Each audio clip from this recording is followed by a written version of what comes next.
3 weeks. That was how long Reverend Caleb Hurst had been watching Owen Calloway's boy go hungry before he said a word about it. The town of Dusty Creek, Nevada, sat low in a basin where the wind came off the flats and scoured the paint from every building it touched. It was the autumn of 1883, and the cottonwood leaves had turned yellow and begun to fall in great drifting sheets that plastered themselves against the clapboard walls of the church, the livery, and the single narrow restaurant that served as the social heart of that dry little settlement. The restaurant was called Hester's, though Hester herself had been dead 6 years. The woman who ran it now, who had run it since Hester's widower sold up and moved west, was a plain-spoken, broad-shouldered woman named Ruth Calloway, no relation to Owen. The coincidence of the surname had caused more than one raised eyebrow when she first arrived. She had not seemed to notice, or if she had not cared. Ruth was 31 years old and had come to Dusty Creek from somewhere east. She never specified where, and nobody who valued their breakfast asked twice. She could bake bread that made grown men weep. She kept her accounts in a precise hand, and she had a way of looking at a person that made clear she had already considered them from 3 angles before they opened their mouths. She was not beautiful in the way the dime novels described. She was strong, she was steady, and she was, as yet, entirely unmarried, which the women of Dusty Creek found alternately suspicious and pitiable, depending on the day. Owen Calloway was a different kind of quiet. He was 34, built like a man who had spent his adult years moving stone and splitting wood. He had a cattle operation 4 miles east of town, modest by anyone's measure, and a son named Eli who was 7 years old and had his dead mother's dark eyes. Owen's wife, Clara, had gone in the spring of 1881, a fever that came on a Tuesday and was done with her by Friday. Owen had not remarried. He had not, in the 2 years since, done much of anything except work and keep Eli from starving, and even the second part, Reverend Hurst was beginning to think, was in some jeopardy. 3 weeks of watching. Then the Reverend finally spoke. He chose a Sunday, which was either wisdom or cowardice depending on how you felt about the use of the Sabbath for personal intervention. The congregation had dispersed. Owen stood near the church door with Eli pressed against his leg. The boy's coat mended so many times it had become more patch than original cloth, his face thin in a way that a child's face ought never to be thin. Reverend Hurst stepped close and kept his voice low. He said the words he had been composing for 3 weeks. He said, "A boy needs a mother's hand." He said it with all the pastoral weight he could muster. He did not finish the sentence. He had intended to continue. Something about the community's willingness to help, about a widow in Reno he had in mind, about the Lord's provision. He did not get that far, because from behind him, from the direction of the church kitchen where she had been delivering a pot of soup for the after-service gathering, Ruth stepped through the door and said, without looking up from the pot she was settling on the table, "He can have mine." The Reverend turned. Owen turned. Even little Eli turned, tipping his thin face up to look at her. Ruth set the pot down, wiped her hands on her apron, and met Owen's eyes with an expression that was neither romantic nor coy. It was the expression of a woman who had just made a business decision and was prepared to discuss the terms. "I run a restaurant," she said. "I need a man who can fix what breaks. You have a working ranch and a child who needs feeding. I have a kitchen and 2 hands. It seems like arithmetic to me." Owen stared at her for a long moment. Eli stared at the soup pot. The Reverend stood very still, uncertain whether to feel useful or alarmed. Owen said, "You don't know anything about me. I know you paid your last account at the feed store before you paid for your own supper," Ruth said. "That tells me what I need to know about the kind of man you are." The Reverend cleared his throat. "Perhaps a proper courtship." "I'm not asking for a courtship," Ruth said, still looking at Owen. "I'm asking if the arithmetic works for you too." Owen looked down at Eli. The boy was still watching the soup pot with an intensity that settled the matter more cleanly than any words could have. "It works," Owen said. They were married the following Saturday. Reverend Hurst performed the ceremony in the same church where he had begun his sentence 9 days before. The wedding had 3 witnesses: the storekeeper Harold Biggs, who wrote it up for the Dusty Creek Courier as though it were the most romantic thing he had ever witnessed, the schoolteacher Miss Alma Pryor, who cried, and a barn cat who had wandered in from the cold and sat near the wood stove through the whole of it, entirely unimpressed. Ruth wore her good dress, which was brown wool and had a white collar she had starched the night before. Owen wore his only suit, which had last been worn at Clara's funeral and which Eli had inspected that morning and declared looked fine. Ruth had brought a small mirror from the restaurant to check that her hair was pinned properly. Owen had brought nothing but himself and Eli, which, as Ruth would later tell Miss Pryor, was exactly enough. The vows were the standard ones. Reverend Hurst watched both of them as they spoke, looking for something, he was not sure what. Some sign of hesitation, perhaps. Some indication that the arithmetic, as Ruth called it, had been worked too quickly. He did not find it. Owen spoke the words in the same flat, deliberate tone he used for everything, which somehow made them sound more binding, not less. Ruth spoke them looking straight at him, and when she got to the part about love, she did not pause or soften it or rush past it. She said it like she intended to get around to it in good time, and was making a note. After, they walked to Hester's together, all 3 of them, and Ruth made biscuits and fried salt pork and opened a jar of peaches she had been saving. Eli ate 2 full plates and fell asleep at the table before the dishes were cleared. Owen carried him to the small room Ruth had already prepared. She had done this the day before, quietly, without announcement. A cot with a wool blanket and a small hooked rug on the floor beside it, that she had bought from Mrs. Lena Greer 2 streets over. Owen came back to the kitchen and stood in the doorway. Ruth was washing dishes. He watched her for a moment without speaking, the way a man watches something he has not yet found the right words for. "You bought a rug," he said. "His feet'll hit cold floor in the morning otherwise," she said, without turning. "Boy that size needs something under his feet." Owen was quiet again. Then he said, "Thank you, Ruth." She nodded once and kept washing. That was how it began. The first weeks had a quality of careful navigation, the way 2 people move in a kitchen together before they have learned each other's patterns, reaching for the same shelf, stepping back, murmuring "excuse me," trying again. Owen came into town 3 days a week to do what needed doing at the restaurant. He repaired the back steps on the 2nd day. He rehung the door on the 4th. He replaced a section of the roof over the storeroom that had been leaking since June, a fact Ruth had mentioned to no one because there was no one to mention it to. Eli came with him most days, which Owen apologized for in that first week, until Ruth looked at him and said, "Stop apologizing, he's welcome." After that, Eli began to appear in the kitchen doorway each morning, with the quiet hopefulness of someone who has learned not to expect too much, but cannot entirely help themselves. Ruth gave him tasks, small ones at first, arranging the salt cellars, filling the sugar bowl, carrying the bread basket out to the tables. He was careful and earnest, and slower than she needed, and she let him be slow without comment. He began to watch her hands when she worked, the way she folded dough and shaped biscuits and moved through the kitchen without wasted motion. He did not talk much. He was his father's son in that. What he did after about a week was take her hand.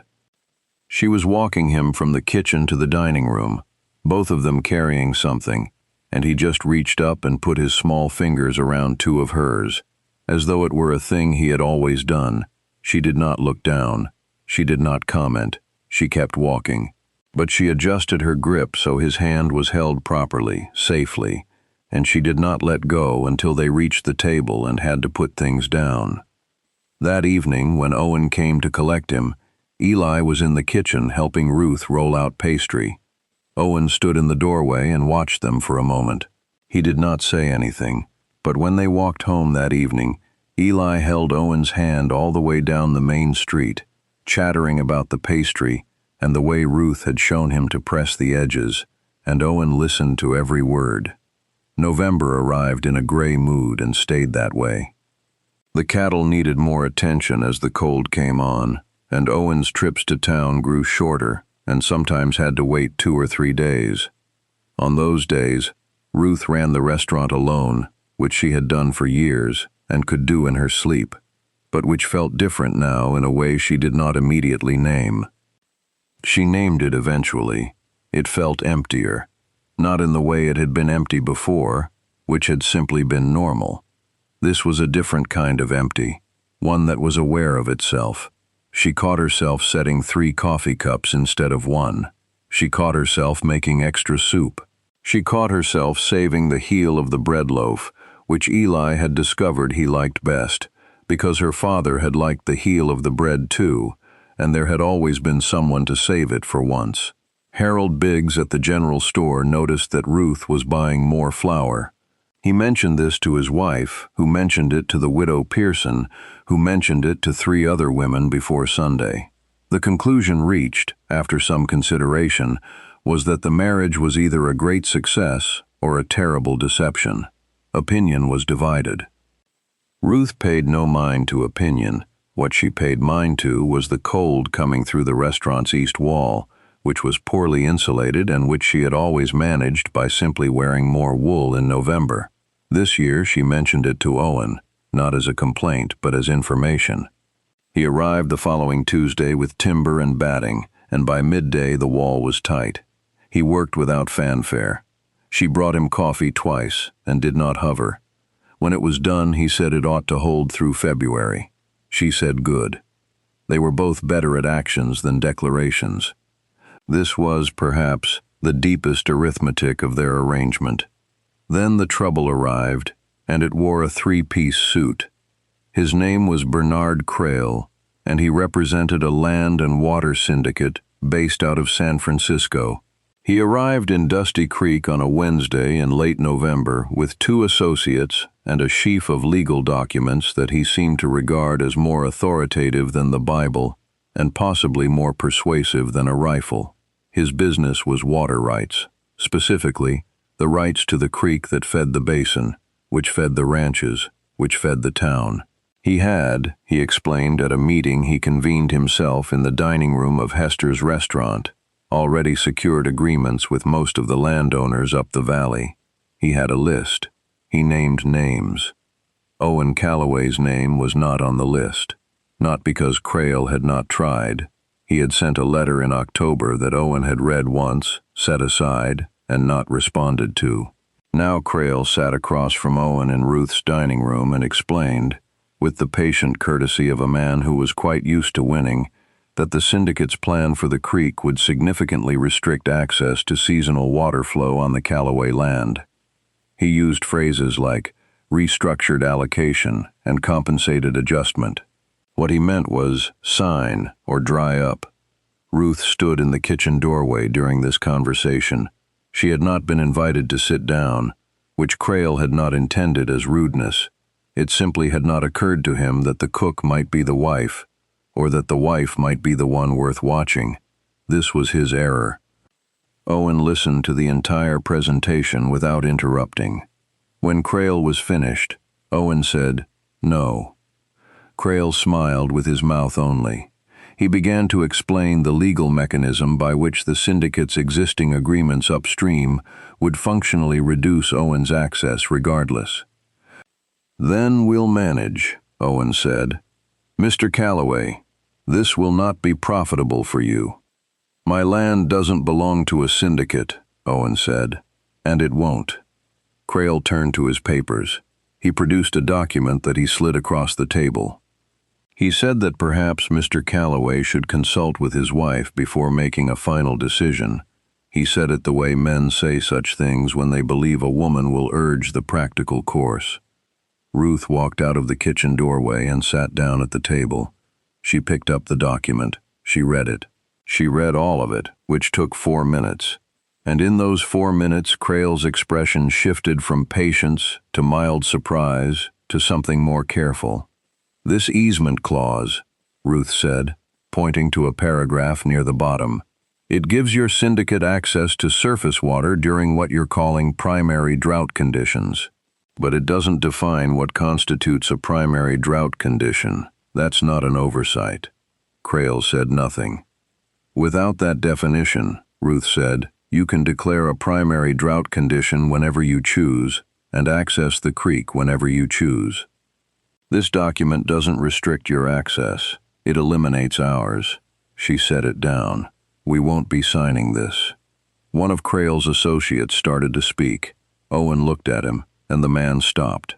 "Mrs. Calloway is correct," Owen said. "We won't be signing." Crale gathered his papers slowly, the way a man does when he is recalculating. He said they would revisit the matter in the spring. Owen said he was welcome to revisit anything he liked on the public road outside. The syndicate men left. The dining room was quiet.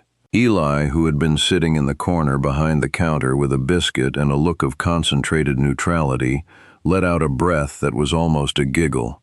Owen turned and looked at his son. The corner of his mouth moved, not quite a smile, but in the vicinity of one. Ruth began clearing the table. Owen watched her for a moment, then rose and began clearing the other side. They worked from opposite ends, meeting in the middle, and when their hands were both on the same stack of cups, neither of them moved right away. "You read contracts," Owen said. "I've had occasion to," Ruth said. "A woman who runs a business tends to see a few." He looked at her, not the way a man looks at something useful, the way a man looks at something he has been standing next to for weeks and has only just understood the value of. "Ruth," he said. "I'm grateful you're here." She met his eyes. "I know," she said. "I'm grateful too." They finished clearing the table. Outside, the wind came off the flats, the way it always did in Dusty Creek, hard and indifferent and smelling of distance. But inside the restaurant, the stove was burning well, and the wall Owen had packed with batting held against it. December settled over Dusty Creek like a heavy quilt, gray and pressing and cold straight to the bone. The cattle needed daily tending in weather like this, and Owen was at the ranch most mornings before light. He had arranged for Ruth to have the use of a horse and cart for the winter, which he delivered to the livery next to the restaurant one Monday with no ceremony. He simply left it there with a note that said the bay mare was named Pearl and was even-tempered. Ruth ran her hand down Pearl's neck and told her she had good judgment in employers. It was during these weeks that a second chair appeared. The restaurant had always had a private table in the back corner of the kitchen, set apart from the dining room, where Ruth ate her own meals. It had one chair. She had eaten every meal at it for 4 years alone. In the second week of December, she came down one morning before the kitchen fires were lit and found a second chair beside it. Solid, plain, the joints fitted neatly, the legs even. Owen had built it. She knew without asking, the same way she had known without asking, that he had checked the window latches before he left the previous evening. She did not mention it to him. He did not mention it to her. But that morning, when he came in from the cold with Eli ahead of him, she set the table for 3 without thinking about it, and it was the most natural thing she had done in 4 years. Eli was changing. It was not dramatic, not sudden, but it was real. He was gaining weight. The hollow look had left his face by mid-November, and he had begun to talk more, not chatter exactly, considered speech, the kind that suggested he was used to choosing his words carefully and was now, cautiously, choosing more of them. He asked Ruth one morning, while she was teaching him to crack eggs without getting shell in the bowl, whether she had ever had a little boy of her own before him. She cracked an egg cleanly into the bowl and said no, she hadn't.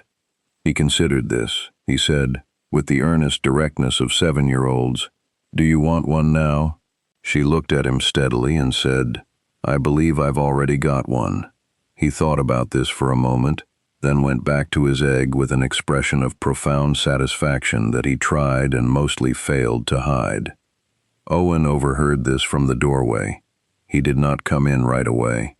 He stood in the doorway of the kitchen with the cold at his back and looked at his son at the work table beside Ruth, and something moved through him that he had not felt in a long time, something that had been locked up tight under 2 years of grief and work and the low daily necessity of survival. He felt it loosen, just a degree, but it was there. He came in. He hung up his coat. He sat at the new chair at the small table and accepted the coffee Ruth set in front of him without being asked, and he drank it while his son chattered about eggs, and he thought, "This is what I was afraid to hope for." He did not say it. He was not yet a man who said things like that. But Ruth looked at him once over Eli's head, and whatever she saw in his face made her turn back to the stove with something that might, in a different light, have been called a smile. Christmas came and was quiet and good. Ruth made a proper Christmas dinner: roast chicken, potatoes, a dried apple pie that Eli declared was the best thing he had eaten in his entire life, which he said with such gravitas that it made both adults laugh. Owen had brought a small gift, a length of good ribbon, dark red, which he gave to Ruth with no particular speech, only that he had noticed she mended the same pair of gloves twice, and he thought she might use it. She folded it carefully and said thank you.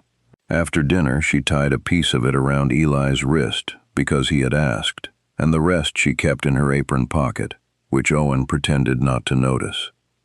The new year came in on a cold wind and left the ground frozen hard. January in Dusty Creek was something to be endured rather than enjoyed. The restaurant was quieter, fewer travelers, fewer tables, but the regulars came faithfully, and Ruth kept the stove going and the coffee hot, and the place had a warmth that had less to do with the stove and more to do with the fact that it was now, in some fundamental way that the whole town had noticed without being able to quite say, a family establishment. Owen came in one morning in late January with the look of a man who has thought something through and arrived at the end of it. He sat at the small kitchen table and waited until Eli was out in the dining room arranging chairs. Then he said, without preamble, "I want to talk about the arrangement." Ruth, who was at the stove, did not turn right away. She stirred what needed stirring. Then she turned and looked at him with her steady, clear-eyed look. "What about it?" she said. "I want to know if it's still just arithmetic," Owen said. "To you." The kitchen was warm. Outside, the wind pressed against Owen's well-packed east wall and found no way through. Ruth looked at him for a long moment, the full, considered look she gave to things she intended to answer honestly. "No," she said. "It hasn't been arithmetic for a while." Owen let out a breath he had been holding since November. He said, "Good, because I'd like to ask you something that isn't in the bargain." "Ask it." "I'd like you to stay," he said. "Not because the arithmetic works, because I want you here, because Eli wants you here, because I—" He stopped. He was not a man of speeches. He knew it. He tried again. "Because when I come through that door, and you're in this kitchen, everything that was wrong with the morning gets manageable.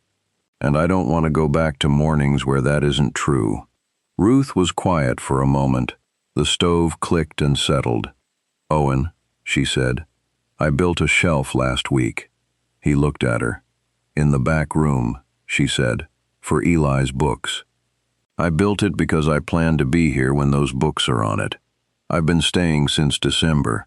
I just needed you to say it out loud." He rose from the chair. He crossed the kitchen. He was not a man who moved quickly toward things. He was deliberate in all his actions, careful, measured. But he crossed that kitchen without hesitation and took her hand, the one not holding the spoon, and held it in both of his, and she let him. Eli appeared in the kitchen doorway and assessed the situation with 7-year-old precision. He said, "Are you hugging?"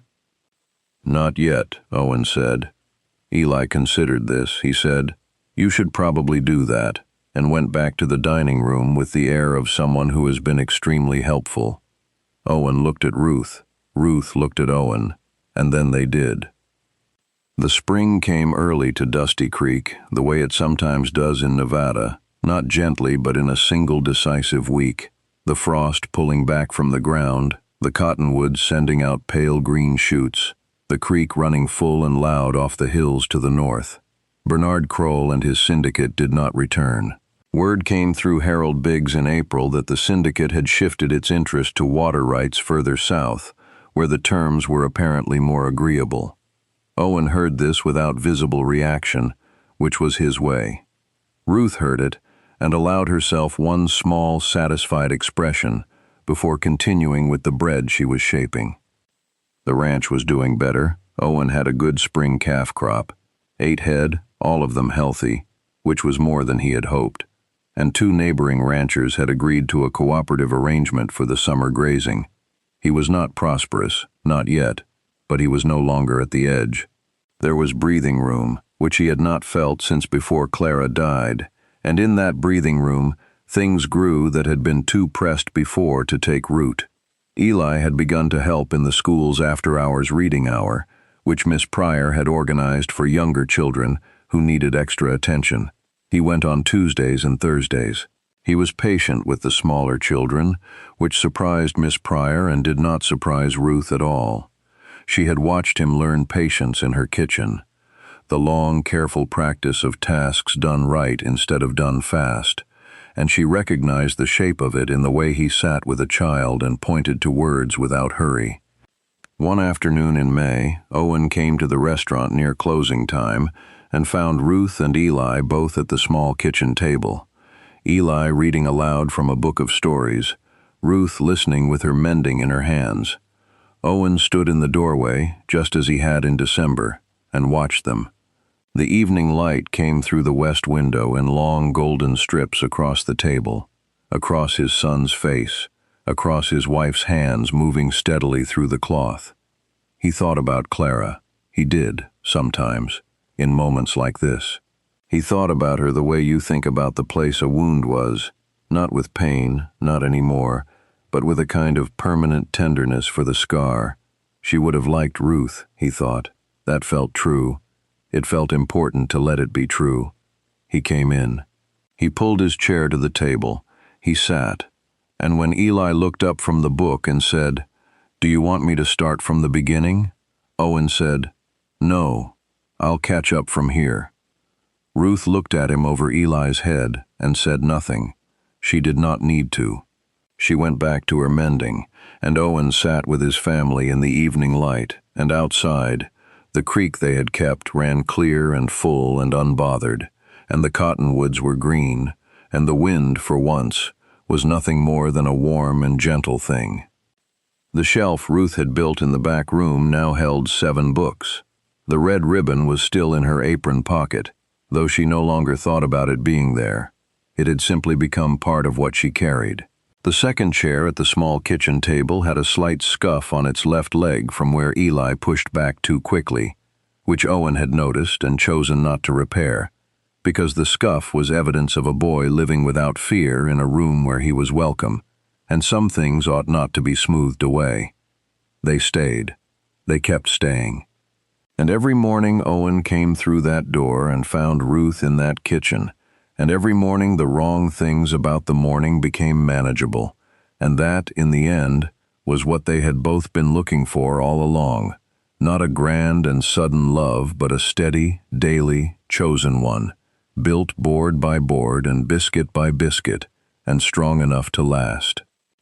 Now, if you have lived long enough to know that the best things in life tend to arrive not with fanfare but with a simple question asked at the right moment, then Ruth and Owen's story might feel familiar to you. A bargain made in honesty, a family stitched together by willing hands, a child who needed feeding, and a woman who understood that love is not always declared. It is demonstrated, every day, in the warmth of a kitchen and the patience of a lesson and the small, sturdy act of building a shelf before you are asked. That is the kind of love that holds through winter, That is the kind that lasts. We would love to hear from you. Tell us in the comments. Was there a moment in your own life when what seemed like plain practicality turned out to be the beginning of something far richer? If stories like this one find a place in your heart, please subscribe and come back. There are many more Old West journeys waiting for you here. Good night. God bless you and everyone you love.